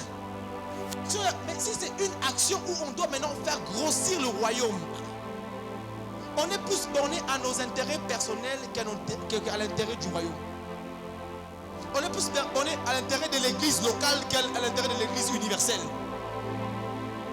Dieu veut que tu travailles pour l'intérêt du royaume. Dieu veut que tu travailles pour Jésus-Christ. La meilleure manière d'imposer la divinité de Dieu parmi les hommes, c'est d'abord en annonçant Jésus-Christ et en marchant selon les voies de Jésus. La Bible dit, la nature divine, on l'octroie en fuyant la convoitise qui se trouve dans le monde. Frère, il est impossible de vivre la divinité de Dieu sans qu'il y ait une distinction entre ce qui est du monde et ce qui est de Dieu. Tu vois la main que tu me donnes? Tu me donnes pas la main. Parce que vivre dans la sanctification n'est pas vivre, ce n'est pas fuir les péchés. Vivre dans la sanctification, je répète, ce n'est pas fuir les péchés. Parce que Dieu n'est pas saint en fuyant les péchés. Dieu est saint parce que c'est sa nature. Maintenant, on nous a tellement enseigné qu'il faut ne pas faire, mais on nous a enseigné ce qu'il faut faire. Or, c'est plus ce qu'il faut faire qui nous attache à Dieu. Et quand vous lisez les épîtres de Paul, vous vous rendrez compte que Paul prend le temps de nous enseigner comment s'attacher à Jésus-Christ. C'est lorsque tu rencontres son amour, c'est lorsque tu es attaché à lui, que tu peux vivre pleinement la divinité et que tu peux l'imposer autour de toi. Beaucoup de chrétiens n'ont plus l'autorité spirituelle parce qu'on vit tantôt en Dieu, tantôt dans les mondes. On vit tantôt dans Dieu, tantôt dans certaines choses. Pourquoi? Il n'y a plus de divinité.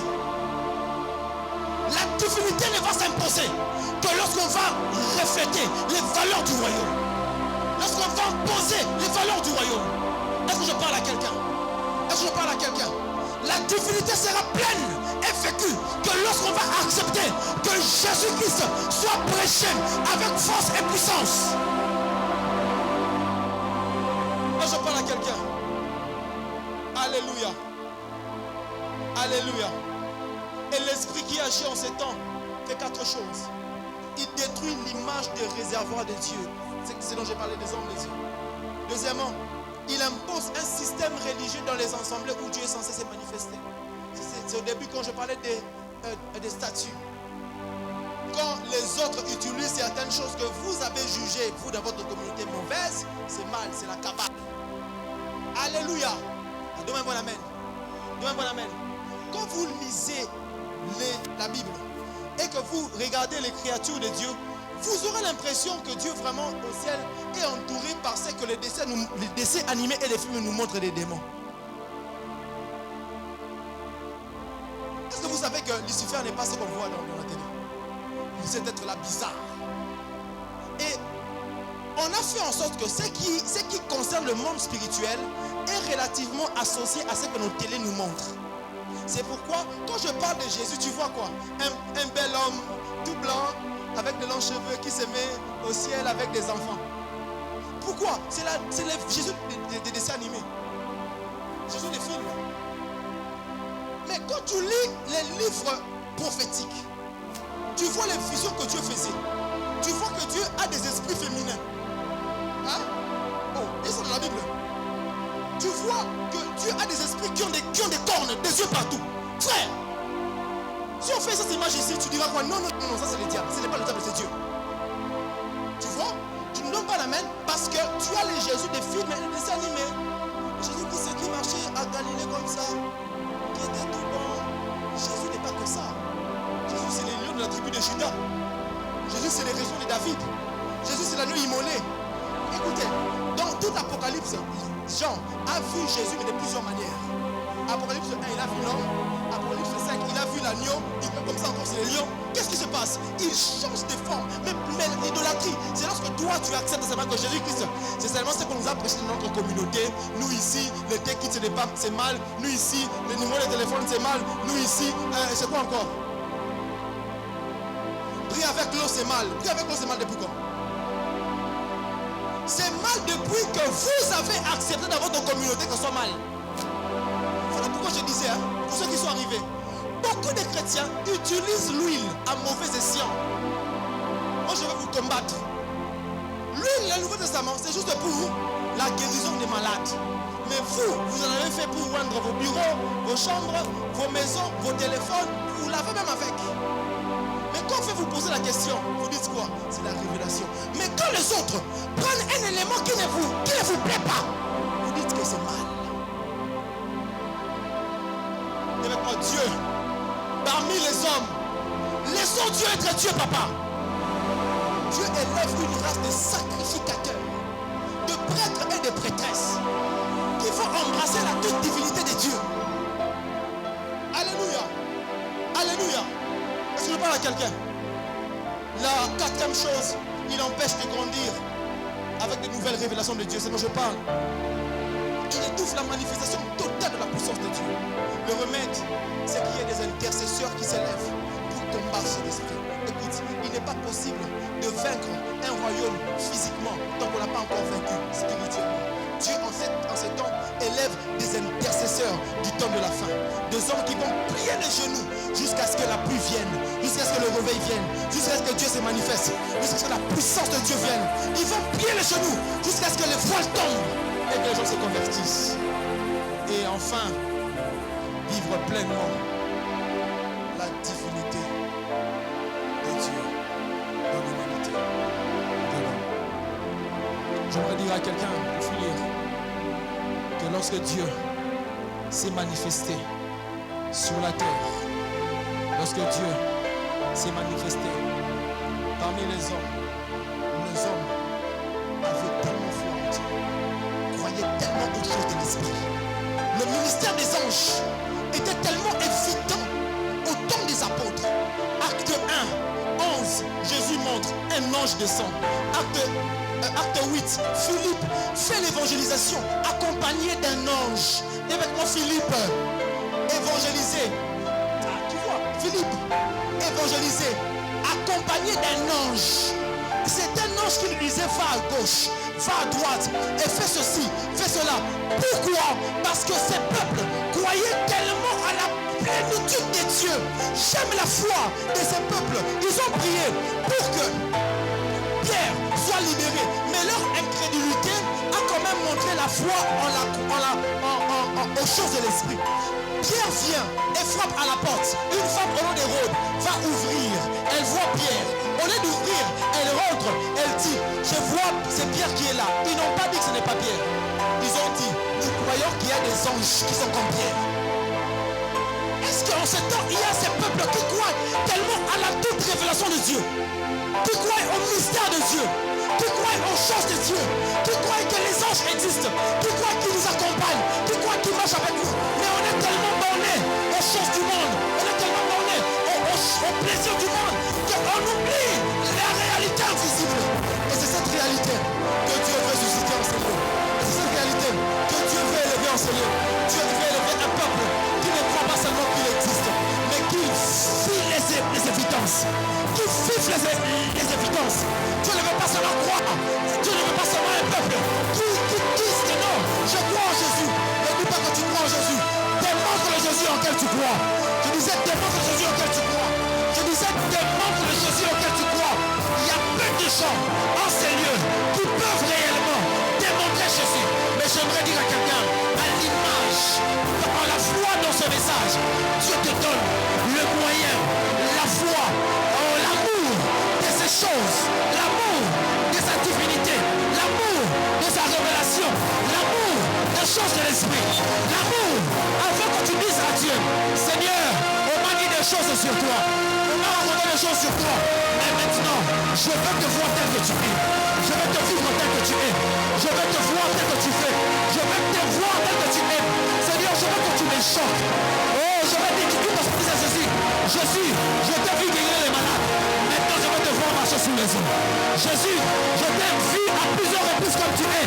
Mais maintenant, je veux qu'on monte sur la montagne de la transfiguration et que tu changes, que tu prennes une nature bizarre.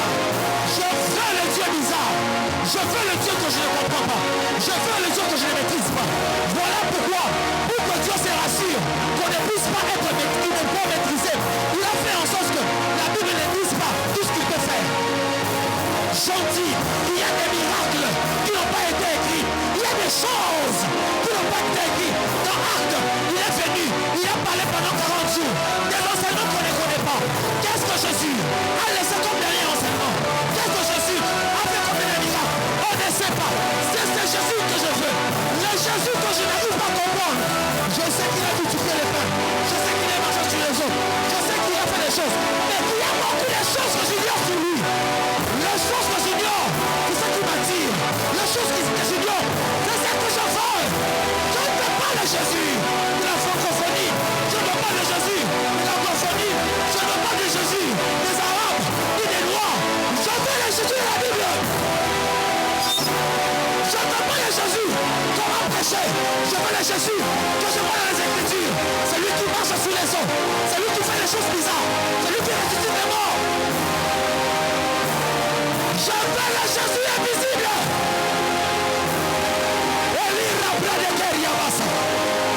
Dieu élève des assoiffés de Jésus. Des hommes qui ont soif. Il y a un mur qui tombera ce soir. Il y a un mur qui tombera ce matin. C'est le mur de la religion. C'est le statut qu'on a bloqué. On a même peur de prêcher certaines choses. Tellement il y a des statuts dans nos têtes. Tellement il y a des choses dans nos têtes. Tellement on est créatif. Et on bloque le mouvement de Dieu. On bloque la puissance de Dieu. On bloque l'esprit de Dieu. L'heure est arrivée de laisser les rêves de l'esprit.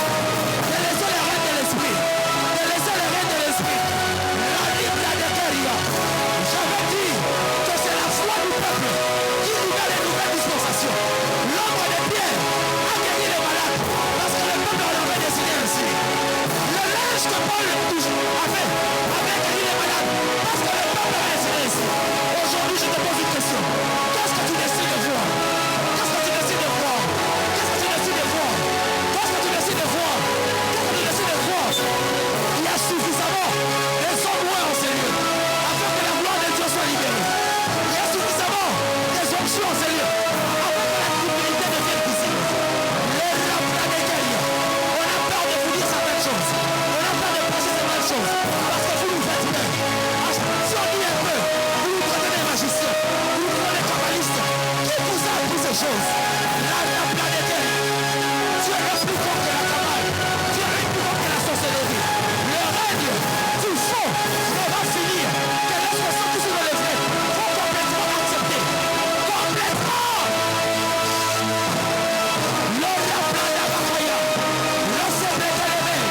Alors que je suis ici, tu peux seulement croire que si tu touches ton voisin, tu seras guéri. C'est de ça que je parle. Alors que je suis ici, tu peux seulement croire que si tu me fixes, tu vas être guéri. C'est ça, c'est de ça que je parle. Laissons l'esprit se mouvoir comme il veut. Laissons l'esprit faire ce qu'il veut. Le planétaire, le planétaire, les miracles qui vont se faire, ce sont des miracles. Oh, que tu ne maîtrises pas. Ce sont des choses qui ne se font pas comme souvent tu attends que ça se fasse. Ça va se faire de manière bizarre. Ça va se faire de manière bizarre. Je ne sais pas si tu as des problèmes de vision. Je ne sais pas si tu as des problèmes de vision. Mais c'est que je sais. Si tu crois et que tu décides que ça se fasse comme tu veux, je crois que ce matin, il y aura des témoignages sans imposition de main. Il y aura des témoignages sans même des techniques. Même les techniques commencent à devenir une idole. Commencent à devenir une formalité. Un formalisme. Est-ce que Dieu ne peut faire que ça? Est-ce que Dieu ne peut faire que ça? I want you to raise your faith. Je veux que tu élèves ta foi. Pourquoi dans la toute divinité de Dieu? Pourquoi la toute divinité de Dieu? Pourquoi la toute divinité de Dieu? Si Dieu te dit de prier avec l'eau, prie avec l'eau. Si Dieu te dit pour que je guérisse, je vais prendre le sucre, pas le sucre. Si Dieu te dit, laissons Dieu être Dieu. L'homme d'Anabaya, Dieu est en train d'élever. Les femmes qui vont manifester les nouvelles révélations, les nouvelles visualisations, les nouvelles dimensions. Oh, Yatabaya, les Braquelia, les hommes de l'esprit, ils sont là. Je cherche les hommes de l'esprit. Je cherche les hommes spirituels. Je cherche les assoiffés. Pas des choses mondaines. Les assoiffés. Des choses.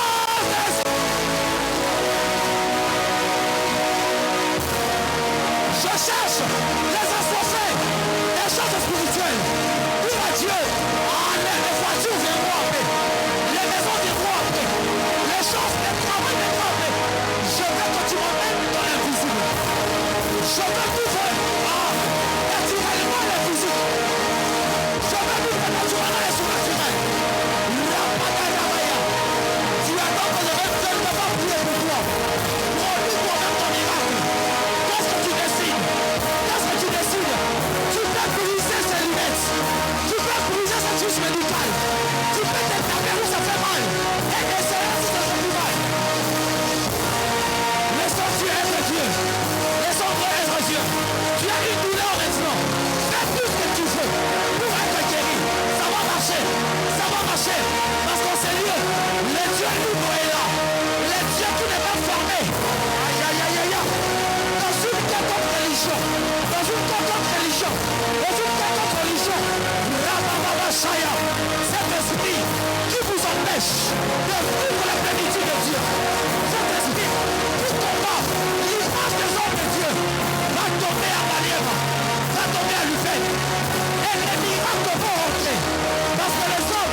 lu dans les livres. Pas celles que tu as lu dans les livres, mais celles que Dieu va te montrer. On ne cherche pas les expériences, mais en étant en Dieu, ce sont nos droits, ce sont nos acquis. Yada brada bakaya bada yaba. Jésus est là. Jésus est là. Le Dieu des miracles. Le Dieu des miracles. Ça peut commencer maintenant. Cette douleur est en train de disparaître maintenant. La situation reste souvent inchangée. Jusqu'à ce que Dieu mette devant toi un homme d'onction. Les rapladakaya. Sans que tu ne vois les signes que tu vois habituellement. Une chose est en train de changer maintenant alors que je parle.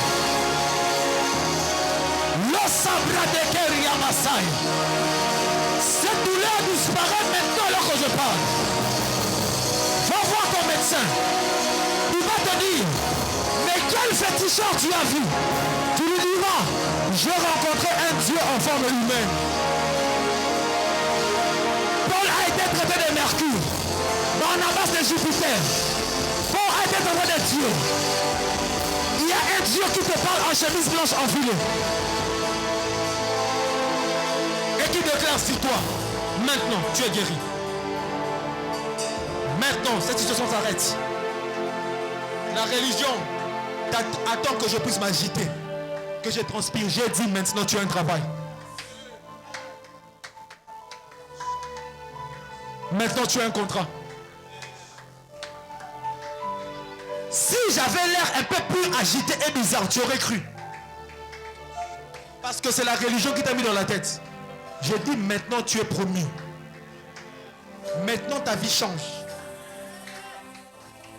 Maintenant, alors que je parle, c'est samedi.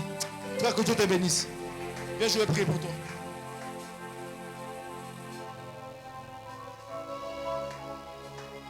Mon frère, qu'est-ce que tu veux que Dieu fasse pour toi avant la fin de ce mois?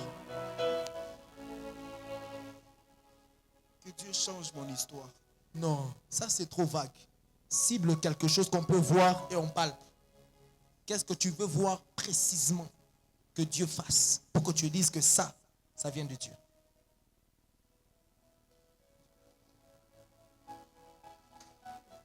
Que Dieu m'aide à faire l'université.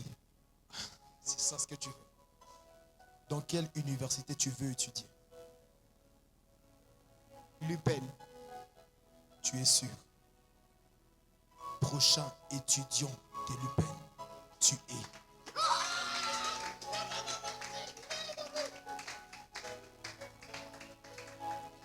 Si ce frère, cette année, ne commence pas ses études à l'UPEN,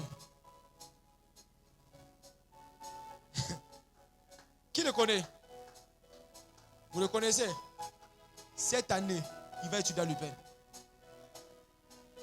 Qu'est-ce que tu veux que Dieu fasse pour toi? Qu'est-ce que tu veux que Dieu fasse pour toi? Si tu es là, tu peux dire, qu'est-ce que tu veux que Dieu fasse pour toi? Visa. Sous l'onction de mon Père, dans cet hôtel, tu m'as parlé du problème. Je suis en train de prier. Et j'engage le ministère angélique. C'est que l'ambassade ne peut pas régler. Le siècle le donne maintenant. Et je prie et déclare, avant le 31 juillet, on va t'appeler, on va te dire que cela a été réglé au nom puissant de Jésus. Qu'est-ce que tu veux que Dieu fasse pour toi? Élève un signe de ce que Dieu veut que tu fasses pour toi. Il faut qu'il y ait des miracles bizarres. Si c'est l'argent, tiens un billet de banque. Si c'est le travail, tiens n'importe quoi. Ça va se faire maintenant. Je veux la foi de gens du peuple apostolique. La sabrane mandorobo shaya. C'est quoi que tu veux? Pardon? Tu veux travailler à Orange. Ok, mets-toi là à côté. J'ai besoin, tu vois, tu attends que quelqu'un fasse. Exprime ta foi. Qu'est-ce que tu veux que Dieu fasse? Mal laissé preli amande. Si tu veux être guéri même, là je vais pas prier pour toi. Avant que tu ne viennes, tu es déjà guéri.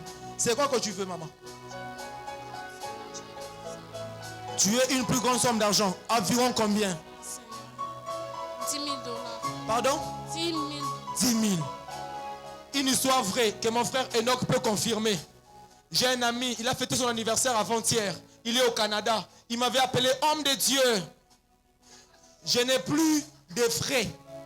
Je n'ai plus de frais pour aller à l'université. Et si je ne paye pas, il est au Canada, à l'université au Canada. Je lui ai dit, je vais prier pour toi et l'argent viendra à toi. J'ai prié pour lui. Et 4 700 $ est apparu dans son compte étudiant au Canada. Écrivez, recherchez Gislain Bassédek, il est au Canada. Non, ça m'a connoté, demandez-lui, il va vous confirmer. Parce que Dieu existe. C'est 10 000 que tu veux? C'est 10 000 que tu veux? Tu veux aller où? Au Canada. Ok, tu veux quoi? Un bon travail. Quel travail? Quel travail?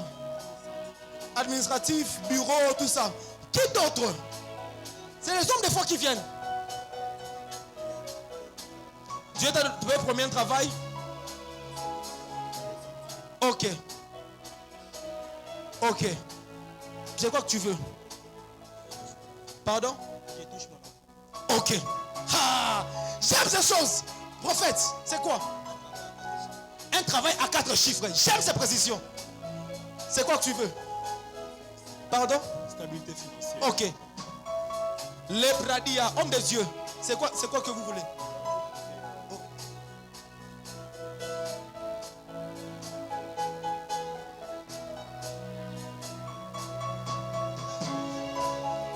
Ok. Homme de Dieu.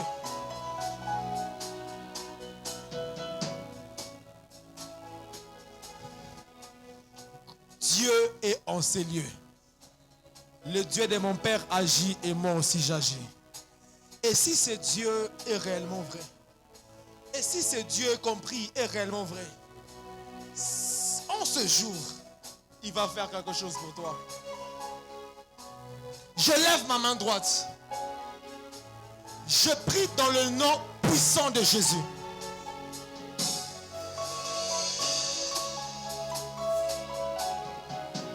Je prie dans le nom puissant de Jésus. Si je suis un homme de Dieu, si je suis un envoyé de Dieu, si Dieu m'a établi sur ce ministère, je prie et je déclare au nom de Jésus que Dieu vous localise tous en fonction de vos besoins et dans la particularité de vos demandes. Que ceux qui ont besoin de partenariat les reçoivent.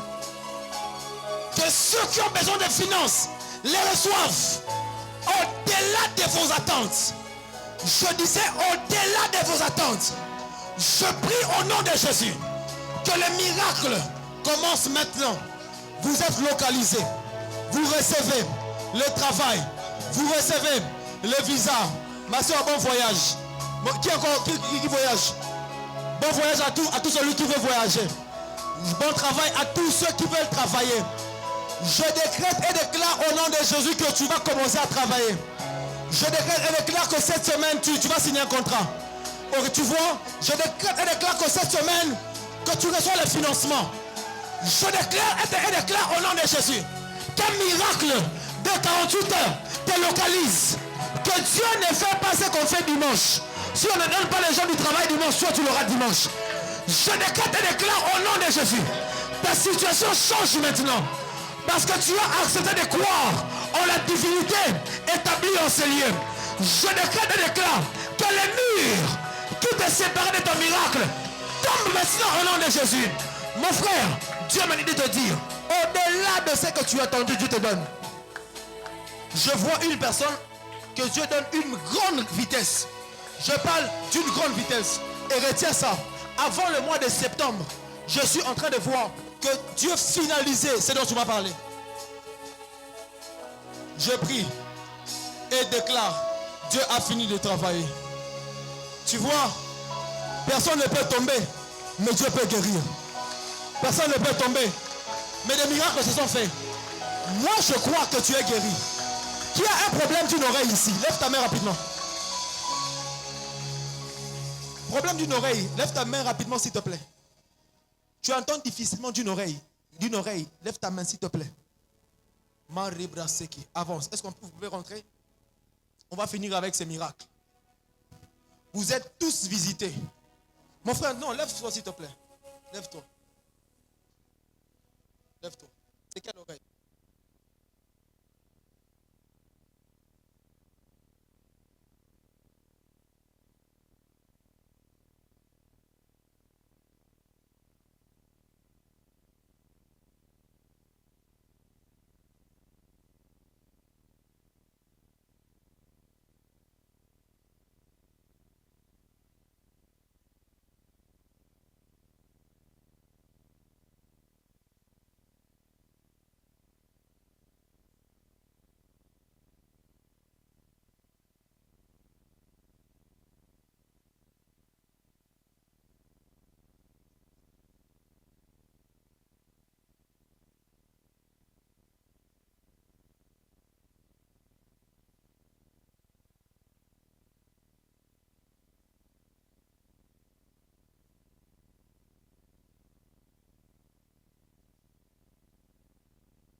Tu connais son nom?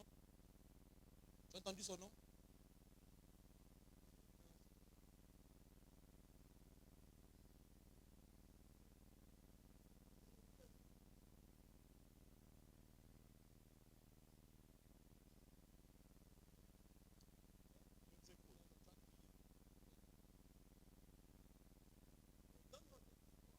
Qui parle?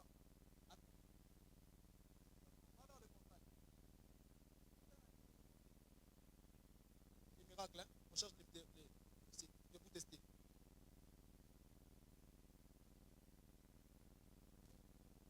Ouais, je vous écoute. Va dehors, s'il te plaît. Ça passe. À cette distance, avant, vous pouviez entendre. Est-ce qu'avant, à cette distance, vous pouviez entendre?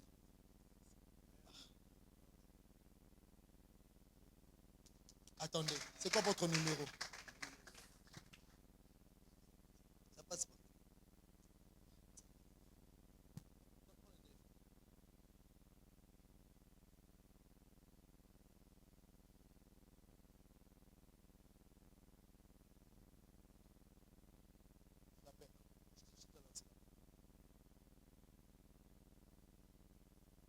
Ah, là maintenant tu vois. Il y a une statue qui te dit ah, au biloko basala kana l'église moko boye. Il y a des témoignages, les amabé, l'église Nabiso, c'est une statue. Que Dieu brise maintenant au nom de Jésus. On a déjà fini. Réponds. Va.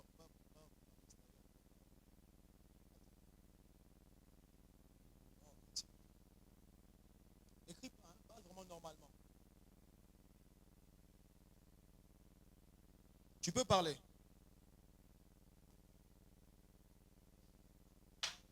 Pas de parler. Est-ce qu'avant c'était comme ça?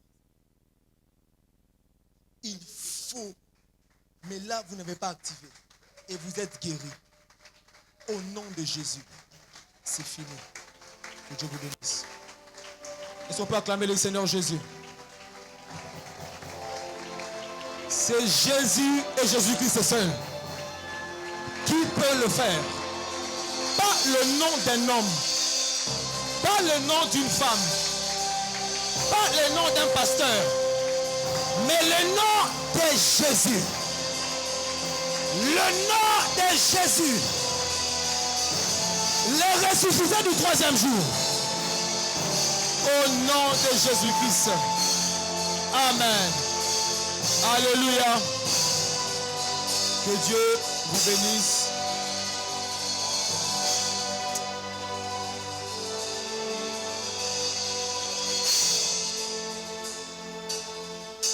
Je sens une très forte onction sur moi, mais le temps est passé. Amen. Certaines de mes filles m'ont dit, ne déborde pas d'Adi, s'il te plaît. Je suis un peu désolé. Amen. On a fini. Qui était béni ce matin? Gloire à Dieu. Est-ce qu'on peut acclamer le Seigneur? Alors nous sommes le ministère Guibé Elohim. Et je suis le berger de ce ministère. Ce ministère existe maintenant depuis 6 ans. Et nous sommes en train d'avancer. Amen. Attendez la fin s'il vous plaît. Et puis on va partir. Alléluia. Et je bénis Dieu pour la présence des serviteurs qui se sont rajoutés. Je vois mon frère Samuel Kamba, le prophète. Mon frère Lamedi. Je vois mon frère, le prophète Steve, un homme que j'aime beaucoup. Mon frère Célestin. Est-ce qu'ils peuvent se lever s'il vous plaît? Je vois mon aîné, Papa Odilon. Est-ce qu'il peut se lever derrière? On va me recevoir, homme de Dieu. Je vois le prophète Jess Moukwa, un homme que j'aime beaucoup. Le prophète Jonathan, est-ce qu'il peut se lever? On va le recevoir. Alléluia. Qui ont apprécié la communication de cette activité, les visuels? Est-ce que mon frère Célestin peut se lever? C'est cet homme qui l'a fait. Contactez-le pour vos services. Il est très, très professionnel. Très bon travail de qualité, servi en un temps record. Tout ce que vous m'avez vu prêcher, je les avais déjà depuis il y a 1 mois, depuis le mois de juin. J'avais déjà toutes mes affiches. Donc c'est un homme très formidable, bien qu'il faut aussi avoir lui payer normalement pour qu'il fasse un bon travail. Amen. Alors nous sommes à la fin de ces merveilleux qui a passé un bon moment autour de la parole de Dieu. Gloire à Dieu, nous glorifions Dieu pour ça. Nous sommes Guibé Elohim et nous avançons comme ça avec des activités. Le mois de septembre, nous aurons encore une activité, nous aurons Expérience 2e édition et nous voulons aller de gloire en gloire. Alléluia. Alléluia. Nous voulons aller de gloire en gloire. Je vous assure, bien que nous avons organisé cela ici à l'église, mais vous pouvez voir le cadre, il est différent, beaucoup de choses sont différentes. Pourquoi? Parce qu'on essaie de miser le plus que possible dans l'œuvre de Dieu pour offrir à Dieu vraiment une très bonne qualité de culte. Amen. Et cela nous coûte énormément. Alors, je ne vais pas faire vraiment des appels à titre de chiffres. Si vous voulez nous soutenir pour nos prochaines activités, vous pouvez justement, on m'emmène les enveloppes s'il vous plaît. Vous pouvez nous soutenir avec n'importe quelle somme que vous avez. Vous pouvez justement prendre une enveloppe maintenant, vous remettez, et puis on va faire les derniers services des offrandes, et puis on va clôturer ces cultes.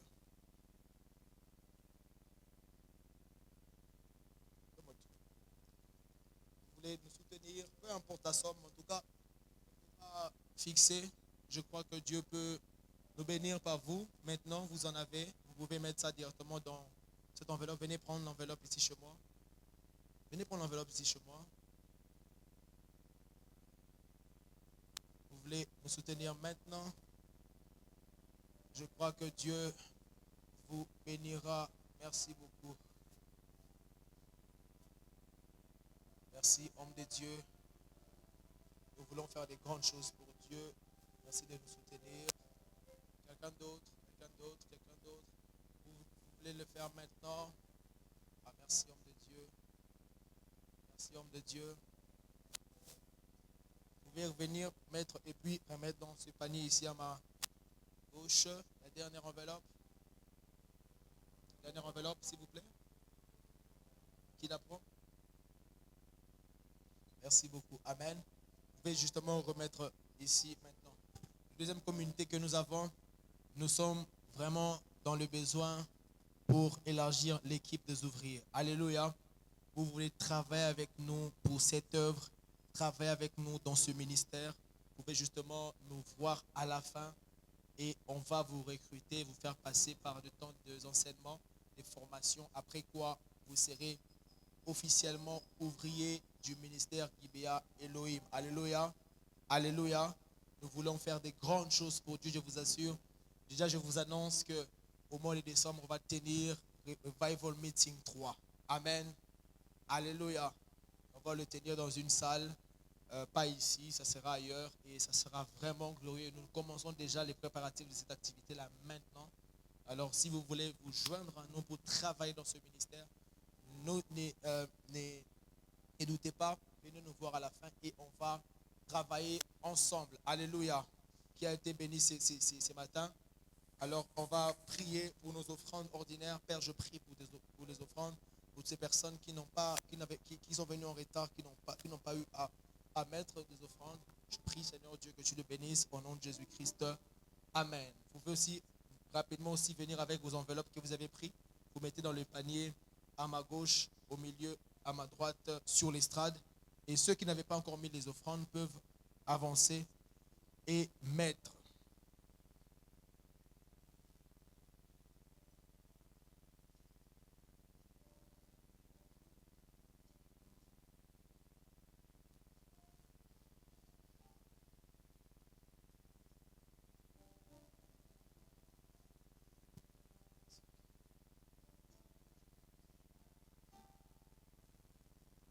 Gloire à Dieu. Est-ce qu'on peut acclamer le Seigneur? Je vais inviter ici l'homme de Dieu, le prophète Daniel, qui va nous bénir et clôturer ces instants. Est-ce qu'on peut acclamer le Seigneur alors qu'il avance?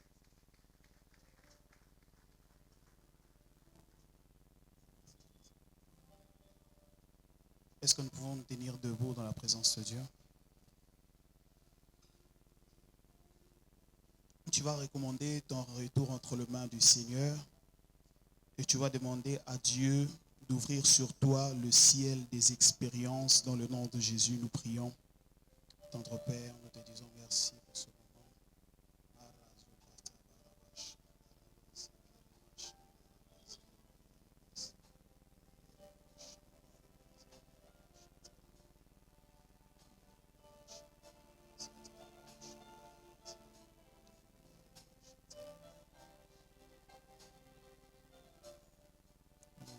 Au nom de Jésus, lèvons nos mains. Tendre Père, Elohim, Adonai, Yahweh, le Dieu des esprits. Merci pour ce qu'a été ce moment. Merci pour l'onction déferlant ce lieu. Merci pour les esprits qui nous entourent.